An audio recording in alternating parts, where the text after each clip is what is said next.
Hi, I'm Cynthia Kahn, founder of Amused Now, and I'm here today with alternative rock band Sugar on the Dashboard. Hey guys. Hi. Hey, So we have Braden Gomer who sings and plays guitar. Which one's Braden? Right here. Okay. We have Austin McEwen who plays bass. yeah, right here. Austin? Yeah. Okay, which one? Now wave. Say something and wave so we can see you. Okay, there you go. And we have Ryan Kaladiou. Is that it? Shout out to you. It's a tough one. That's me. And I think my fave is somebody else. But I did want to ask, do I hear influences of Green Day in Innocence in a Sense? Well, I would have to say Green Day is definitely one of the bands that we definitely enjoy listening to. From Innocence in a Sense, though, really, I can't really pinpoint. I guess Green Day. What do you think? I mean, I love Green Day, and I don't write the song, so I really can't answer this one. Brandon, this is kind of all you, buddy. Yeah, I guess you could hear some Green Day in there. Why not? Yeah. Okay, so now that we're on the topic, who are your musical influences? Well, we all come from a very diverse background, like all of us.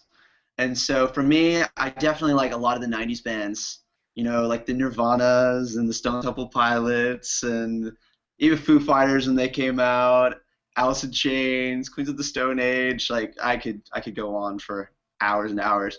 But then I mean, Ryan is really into a lot of hip hop. Yeah, I listen to a little bit of everything: rock, rap. My drum beats some of them come from rap songs that I just like the drum beat on, and just try to make something different with a rock song. There's really no select genre that I say listen to all the time, and that's how I get all my inspiration and everything. And then Austin likes Creed and Nickelback. Yeah, no, that's not true at all. Actually, I was gonna say. that's actually no, it's not true at all. Actually, Ryan and I, we've been pretty good friends for a while, but we've pretty much kind of have the same musical taste. We don't really have a set genre that we listen to. I'm not Creed and Nickelback, I swear, but but we just kind of all. I mean, we listen to all types of music. There's not really anything that kind of I listen to dead set on a daily basis. Rock and roll. Okay, so you would describe your music as just good old rock and roll? Yeah. We're a rock band. Yay, baby. So why don't you tell me a little bit about your musical background? So start with Ryan and then go across and let me know. I started playing drums when I was about 12 years old, and I made a band with my best friend, and we got ourselves our first really big show, and we're at the show and we're so nervous, and then this dude comes up to me and he's just like, "Hey guys, my name's Braden. Just nice meeting you." And I made friends with Braden that way, and his band killed at that show. And then we had played a couple more shows. We exchanged contact information. We became good friends, and I actually invited him to come play in another band. So I was in two bands, one with Braden, one without. And then yeah, I just kind of left that band, and it's just been this since then. And that's how we started playing drums. Oh, I thought you said you. I thought you. Did you take drum lessons? No, I'm self-taught. Okay. I saw myself to play guitar also, and really I started writing poetry, and that's kind of the way that I started kind of writing, I guess, what was the closest thing to songs back then. And so yeah, I wrote poetry. I was deep, and I got a guitar. I remember when I was 10 years old. I didn't play it for the longest time because I was so terrified of learning how to play. Because you look at an instrument and you just go, how the hell am I going to learn how to play this thing? And so finally I was just like, you know what? I think this is something I potentially can be good at. So why not just try it? And so I just started trying to learn chords and trying to write songs, and now I have I got a good amount of songs, and now I'm in a band. That's true. So are you the songwriter? I am. I do write all the songs. Okay. Well, What about me, you, Austin? I actually never been in a band before. I've never played bass up until I met Braden. And Ryan and I had been good friends for a while. I've actually just been a football player, really, for the majority of my life. And The jock. Yeah, I was a jock. And up until probably around like 7-8 months ago. And I met Ryan. Ryan and I had been pretty good friends for a long time, and I've always went to his shows, and I met Braden there a couple of times, and we like hung out. We liked each other. And whenever they started to form this band, whenever Braden asked Ryan to come play with him and asked Britt to, like, they were looking for somebody to play bass, and Ryan, he threw my name out there a couple times, and Braden's like, well, he's never played music before, so why don't we just put him on hold? Like, it's a great idea, but no. And eventually, Braden just asked me to come to practice one day after we hung out one night. He's like, you know what, man, he's like, I think you're a cool dude. If you can play, then that'd be awesome. Just come to practice, just one time. And I was like, all right, I'll come. And he said that, I mean, he liked me, and no, like. The rest is history. We held hands. No. And, After the first kiss, you really knew. no, I mean, I was really nervous, and Brian, I talked to him after. I was like, well, how did I do? Like, did I do all right? And he was like, well, Braden thought you did awesome. Like, he thought you, like, killed it. He's like, he had no idea you've never, like, touched a bass before. So, I mean, I stuck with it, and I wanted to, I enjoyed, like, playing with them. And whenever we played our first show, it was just, it was incredible. I knew, like, this is going to be something I want to do. And we've, like, hit it off ever since. That's the short answer. Yeah. And none of you have taken lessons? No one? No. We're all self-taught. Even our guitarist. Britt took lessons. He took a little bit. Yeah. Yeah. Wow. Okay. Yeah. So where can we go to learn more about Sugar on the Dashboard? Well, you could go on our Reverb Nation page, and you could www.reverbnation.com/Gomer, Gomer music. You can check us out on Facebook, www.facebook.com/Gomer music. Same thing. I know. You can check us out too. Actually, we have a couple blog posts up with like a press release statement and everything like that, talking about the beginnings of the band and everything like that, from a site called Empty Lighthouse. And I got to like do a cool little like blog interview and stuff like that, where I described like a lot of cool, intimate questions about the band. Not nearly as cool as this. Yeah. Oh, yeah. No, yeah, it's the best. Of course, nothing's cooler than Amuse Now, baby. Nothing. Amuse Now Yeah. is cool. We've been waiting for this for a bit now. Yeah. I did my hair.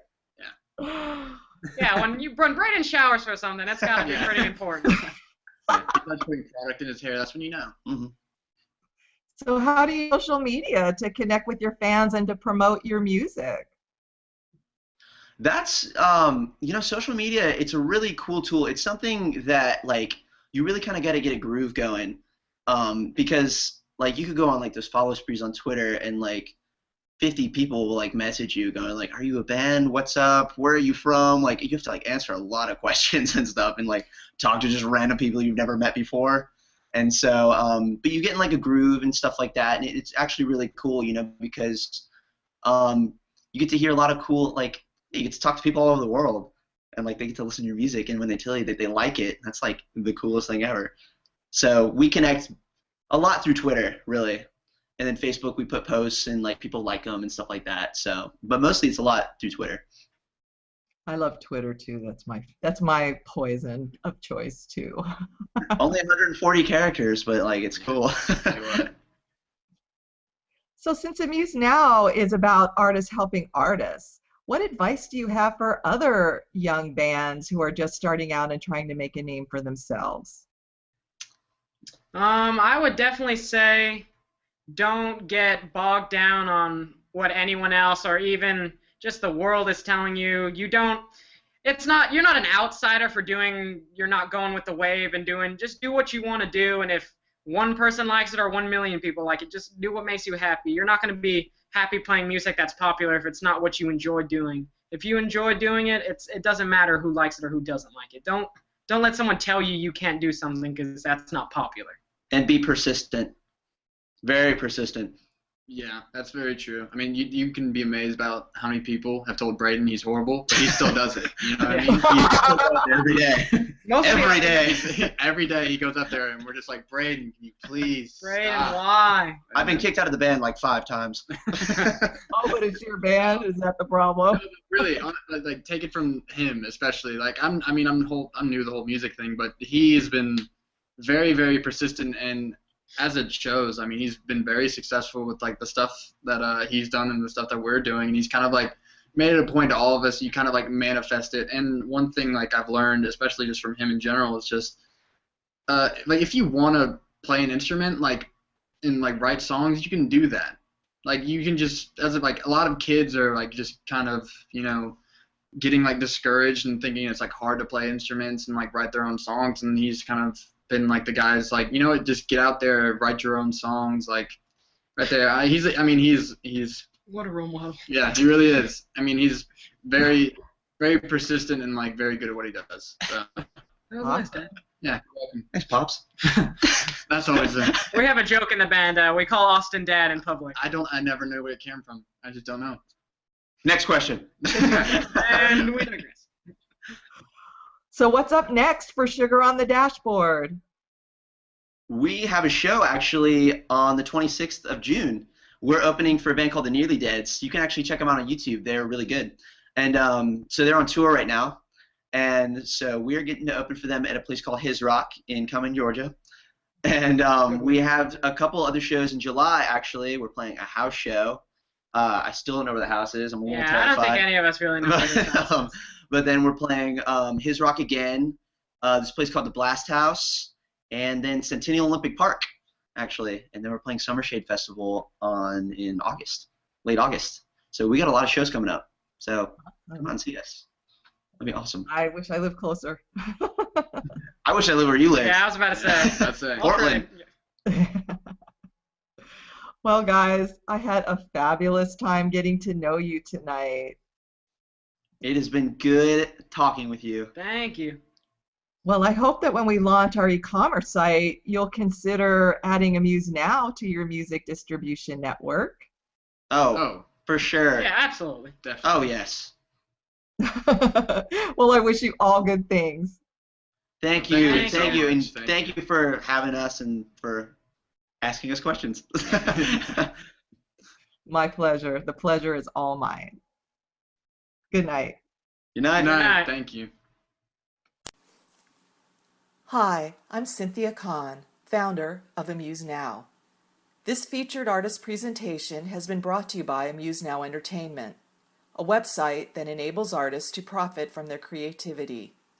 To learn more about Amused Now, visit us at www.amusednow.com or email me at ckahn@amusednow.com.